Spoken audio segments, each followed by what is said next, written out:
Over the last few years, you have no doubt seen an increase in the amount of hormone replacement or testosterone replacement clinics that there are everywhere. Even though it might seem appealing, we have to ask, is it something that you really need to take? And I'm always surprised by the amount of misconceptions that there still are when it comes to supplementing with exogenous testosterone. So what is it that you don't know? What is it that you're not being told? What are some ways that we can naturally support healthy hormone levels without maybe having to go down that route right away? So today we're going to talk about some of those things. I'm Susan Lopez, Tactical Dietitian, and this is the Tactical Nutrition and Performance Podcast, where we help tactical athletes bridge the gap between nutrition, metabolism, sleep, stress, and training so that they can perform better and live longer. All right, welcome back to the show, friends. So, quick disclaimer before we get started, remember that any information that you hear on the podcast is for educational and informational purposes only. It is not intended to be medical advice, and you should always speak to a physician before making changes to your medications, supplements, or nutrition routine. This is not medical nutrition therapy. This is just me telling you about things that are out there within the community, and should you decide to take my advice, that risk is solely on you. So listen, we're not going to be talking about testosterone dosages and how you should be taking it and what your levels should be for your age, things like that. Those are things that we save for inside of our coaching community.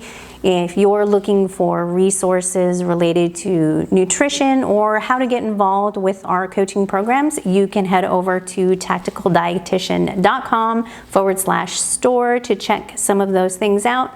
Or you can always drop me a message over at Instagram. Just head into my DMs at tactical.dietitian. What we are going to be talking about today is what you need to know if you are actually considering hormone replacement therapy. Now, it is not my job to tell you whether or not you need to be on hormone replacement therapy. But what I am going to talk to you about today is questions that you should be asking, things that you should be considering if you are going to go on hormone replacement therapy, and what you need to consider with your nutrition and lifestyle in order to support better natural testosterone levels, or even if you are going on hormone therapy, the things that you need to do in order to support your hormone replacement therapy. I think a lot of people are under the common perception that if you simply just start taking testosterone, it's magically going to fix all your metabolic problems. And that simply just is not the case.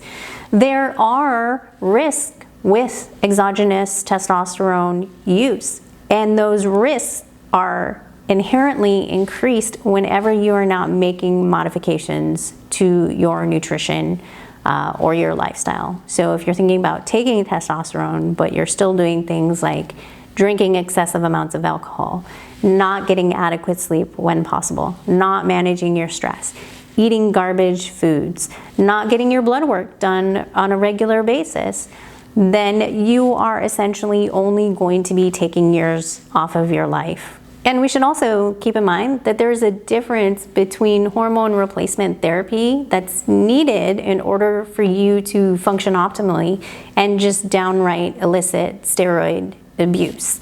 You should absolutely be seeing a doctor whenever you are thinking about or whenever you have started getting into hormone replacement therapy. You have to understand also that this is a situation where you can potentially shut down your own natural production of testosterone. It works on a negative feedback system, and so you actually downregulate your own testosterone production. And you want to be careful with the types of clinics that you're using when it comes to hormone replacement therapy. There are definitely going to be those corner shops out there who are only interested in taking your money. And so if we're seeing a testosterone clinic, what are some things to be aware of? So if you're working with a testosterone clinic, you should be getting your blood work done pretty regularly. I've definitely seen it where guys will go in, they'll get their total testosterone checked, And then the person there, whether it be a doctor or a PA or a nurse practitioner, whoever's running those clinics these days, because you don't always have to be a doctor, which is another red flag, will put these people on hormone replacement therapy, and then they don't have any follow-on lab work within a reasonable amount of time. They're just essentially writing them a prescription, and then there's no back end checking up on that. When you first start hormone replacement therapy, it wouldn't be unusual for your doctor to want you to come in every 3 months for a while until they find that dosage that you need in order to get back into what would be considered optimal levels.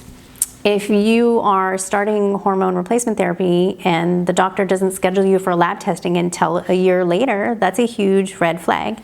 If you're going in for lab testing and they're only looking at total T and not also looking at estradiol, at your bioavailable test, at your FSH, your LH, even your cortisol levels, I would argue, then that's another red flag, because you know I'm a fan of, if we're gonna do labs, let's get the whole picture of what's happening. And if you're not getting that, then there could be other issues happening that you're not going to be aware of. For instance, if you're taking exogenous testosterone and you're not managing lifestyle, stress, sleep, alcohol intake, etc., and you're also not taking complementary medications that will help with that exogenous testosterone, aromatase inhibitors, for instance, you may be having issues with a lot of that testosterone, then also aromatizing down into estrogen, and that's definitely not what we want. We also want to be careful with starting off on too high of dosages. You should be asking the question of what's the lowest dose that you can take in order for you to start seeing improvements in your hormone levels. Testosterone supplementation, this isn't a situation where more is better all the time. And so the takeaways from that is we just really want you to be informed about what it is that you're getting involved in. So you should know that once you start it, there's a very good chance that you're gonna have to be on hormone replacement therapy for the rest of your life. Unsupervised, non-medical use of anabolic supplements can increase your risk for cardiovascular disease, liver disease, all sorts of liver problems. You can actually get into a situation where your red blood cell count can actually increase, and it's not uncommon for people on long-term testosterone use to have to donate blood on a pretty regular basis. This is sometimes known as secondary polycythemia, and something that you should also be getting checked for.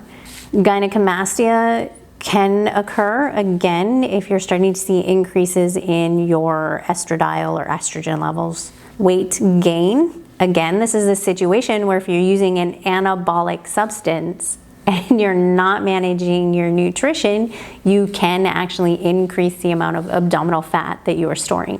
An increase in abdominal adipose tissue is going to increase your risk of all chronic diseases.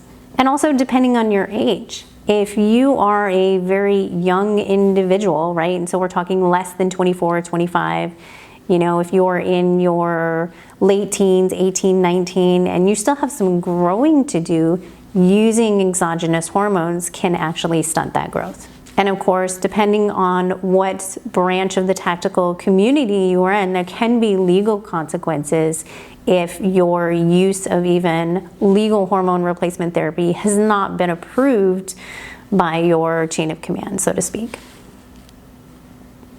So can you raise your testosterone levels naturally? Oftentimes you can. There are very few individuals, even within the tactical community, whose tactical or allostatic load is so high that they can't recover from it.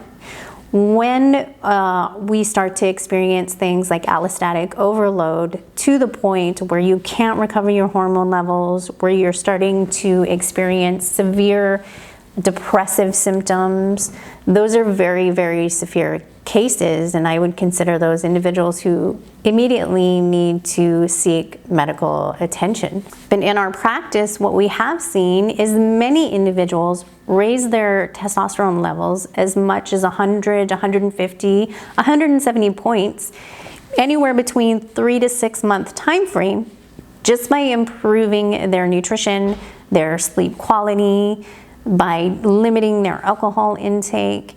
We've been able to see people really improve their quality of life naturally. Now, if you're expecting overnight improvement in your energy levels, your testosterone levels, simply by changing a few things within your lifestyle, or maybe not consuming alcohol for a short time, that's probably not going to happen, right? Realistically, it is probably going to take several months. All right, so first things to look at is the number one thing that I'm gonna always advise you is to manage your alcohol intake. Even if you're someone who doesn't drink frequently, if you are dealing with lower testosterone levels and you still have alcohol in your diet, you need to consider eliminating it for a short time. And if you don't drink that much, it shouldn't be a huge deal for you to eliminate a few drinks per week. Just because you don't get hungover, just because you don't have several drinks at one time, doesn't mean that that alcohol is cleared out of your system the next morning. It can take quite a bit of time for your body to return to baseline. If you drink the night before you get your testosterone levels checked, or in that 24 hours to 48 hours, you've had several drinks before you get your testosterone levels checked, I'm going to see that in your blood work, and your testosterone levels are going to be much lower. So you really need to consider giving that up for a short time if you really want to optimize those testosterone levels. There's just no way around it. Another factor we want to look at that we sometimes can't control is going to be your sleep quantity and your sleep quality, especially if you're working reverse shifts, if you're on a 24-hour shift, if you're doing doubles. We can't always control that. But what are you doing outside of that that's potentially impacting your sleep? Are you laying in bed when you're supposed to be sleeping and we're scrolling social media? Are we staying up late and watching TV because we don't know any other way to decompress or to down-regulate? And I'll even say the same thing for alcohol intake, right? If alcohol intake is your only coping mechanism, then this can be a problem also. The other thing we want to look at is energy availability. This is something I talk about a lot because in certain populations within the tactical community, it can be common to not be taking in enough calories or enough nutrients at the right times in order to support adequate hormone production. Your body on a primal level really only cares about two things. It cares about survival and it cares about procreation. And if you don't have enough energy coming in from your nutrition to support both of those things, which one do you think is going to get sacrificed first? It's not going to be your survival. So you need to take that into account. Am I eating adequate calories throughout the day? Am I providing my body with the micronutrients, magnesium, zinc, all the vitamins it needs in order to produce adequate hormones? And what am I doing within my lifestyle that's impacting my ability to produce those hormones? Alcohol, sleep, not managing our stress adequately. Testosterone levels can be really dynamic. So you have to get your blood work done at the right time. Get it tested early in the morning. Make sure you're fasted. We want to make sure we haven't had any alcohol the day before because all those things can affect it. So let me know in the comments what your questions are, what concerns that you have. Again, you can always head over to Instagram at tactical.dietitian and leave me your questions in my DMs. So I hope today was valuable for you guys, and we'll see you on the next episode.